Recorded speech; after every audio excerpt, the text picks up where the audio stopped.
Assalamualaikum warahmatullahi wabarakatuh. Bertemu kembali di channel Math Education Official. Apa kabar kalian? Sehat-sehat selalu kan? Dan tetap semangat belajar matematikanya. Pada pembelajaran kali ini akan kita pelajari materi mengenai transformasi geometri yang ketiga, yaitu rotasi atau perputaran.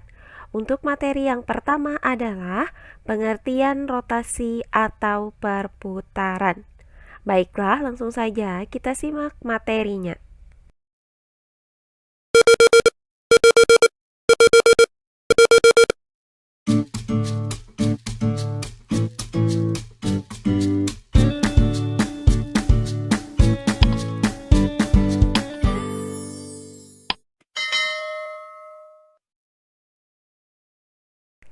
Transformasi geometri yang ketiga adalah rotasi atau perputaran.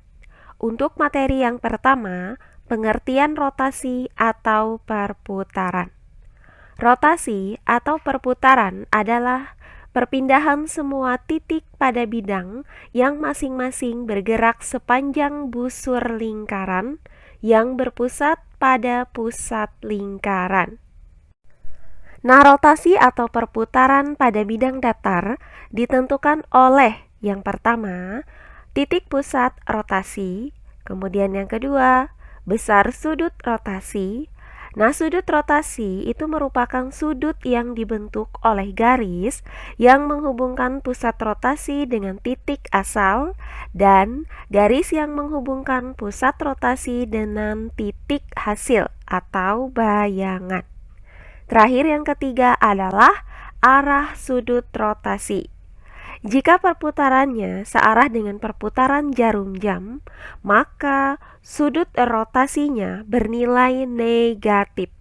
Sebaliknya, jika arah perputarannya berlawanan arah dengan perputaran jarum jam, maka sudut rotasinya bernilai positif. Perhatikan gambar berikut ini. Misalkan terdapat sebuah titik, yaitu titik O yang merupakan pusat rotasi dan titik asal T.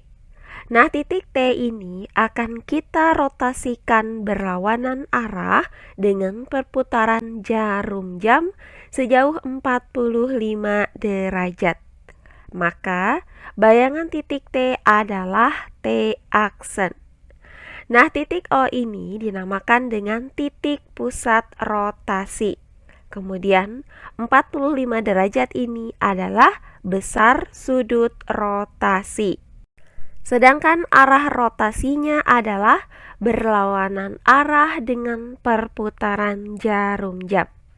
Nah, karena arah rotasinya berlawanan dengan arah perputaran jarum jam, maka besar sudut rotasinya bernilai positif. Perhatikan gambar berikut ini. Nah, gambar ini menunjukkan sebuah jam. Seperti yang kita ketahui bahwa jarum jam itu berputar satu putaran penuh sebesar 12 jam. Nah, karena satu putaran penuh lingkaran itu memiliki sudut sebesar 360 derajat, maka dalam 1 jam, jarum jam berputar sebesar 360 derajat per 12. Nah, hasil dari 360 derajat dibagi dengan 12 adalah 30 derajat. Sehingga 1 jam itu sama dengan 30 derajat. Selanjutnya untuk jarum menit itu berputar satu putaran penuh sebesar 60 menit. Sehingga dalam 1 menit, jarum menit itu berputar sebesar 360 derajat per 60 menit. Nah, hasil dari 360 derajat dibagi dengan 60 adalah 6 derajat. Sehingga 1 menit sama dengan 6 derajat. Misalkan sekarang pukul 12:00 menit. Apabila jarum jam itu berputar maju sejauh 90 derajat, maka Pukul 12:00 ditambah dengan 90 derajat. Nah, karena 1 jam itu sama dengan 30 derajat, maka 90 derajat ini sama dengan 90 derajat per 30 derajat. Hasilnya adalah 3 jam.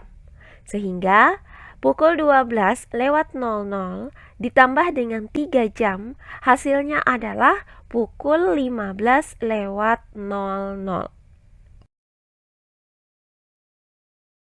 Oh iya, sebelum kita lanjut, jangan lupa like, komen, dan subscribe channel YouTube ini dan nyalakan lonceng notifikasinya agar kalian tidak ketinggalan video-video terbaru dari channel ini.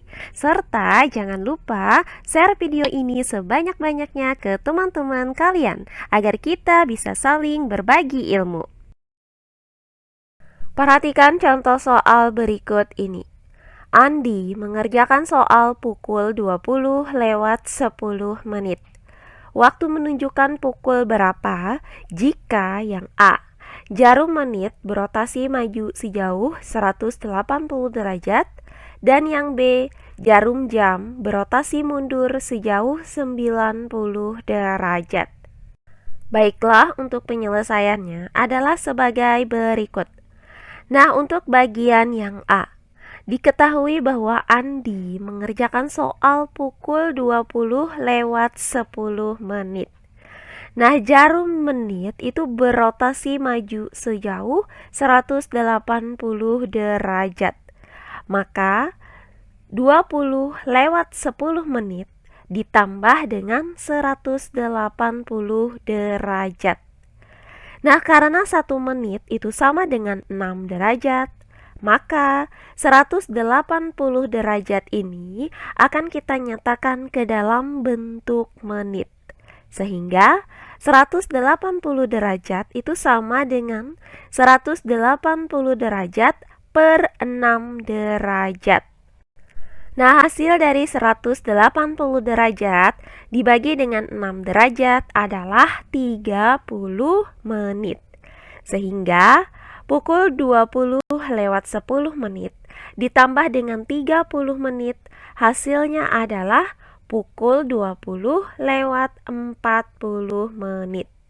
Jadi, dari pukul 20:10, jarum menit berotasi 180 derajat bergerak maju sama dengan pukul 20:40.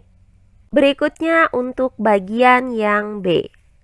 Diketahui pukul 20:10. Nah, jarum jam itu berotasi mundur sejauh 90 derajat. Maka pukul 20:10 dikurang dengan 90 derajat. Nah, karena 1 jam itu sama dengan 30 derajat, maka 90 derajat ini kita nyatakan ke dalam bentuk jam, yaitu 90 derajat per 30 derajat. Nah, hasil dari 90 derajat dibagi dengan 30 derajat adalah 3 jam. Maka pukul 20:10 dikurang dengan 3 jam, hasilnya adalah pukul 17:10. Jadi, dari pukul 20:10, jarum jam berotasi mundur sejauh 90 derajat menghasilkan pukul 17:10. Berikutnya contoh soal yang kedua. Sebuah jam dinding menunjukkan pukul 10:15. Jika Andi memutar jarum panjang dengan sudut putaran 180 derajat, maka pukul berapa sekarang? Baiklah, untuk penyelesaiannya adalah sebagai berikut. Diketahui jam dinding menunjukkan pukul 10:15. Kemudian, jarum panjangnya diputar sejauh 180 derajat. Nah, karena jarum panjang itu menunjukkan menit, maka 180 derajat ini kita nyatakan ke dalam bentuk menit, di mana 1 menit sama dengan 6 derajat. Maka 180 derajat itu sama dengan 180 derajat per 6 derajat. Nah, hasil dari 180 derajat dibagi dengan 6 derajat, hasilnya adalah 30 menit. Sehingga pukul 10 lewat 15 menit ditambah dengan 30 menit, hasilnya adalah pukul 10 lewat 45 menit. Jadi, sekarang jam menunjukkan pukul 10 lewat 45 menit.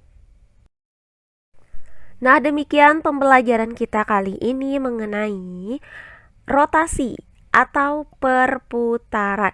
Untuk materi yang pertama yaitu pengertian rotasi atau perputaran. Semoga penjelasan dari saya mudah dimengerti oleh kalian semua. Jika ada yang kurang dipahami, silahkan kalian tulis di kolom komentar. Baiklah, untuk pembelajaran kali ini saya cukupkan sampai di sini. Bertemu kembali di pembelajaran kita berikutnya. Akhir kata saya ucapkan wassalamualaikum warahmatullahi wabarakatuh.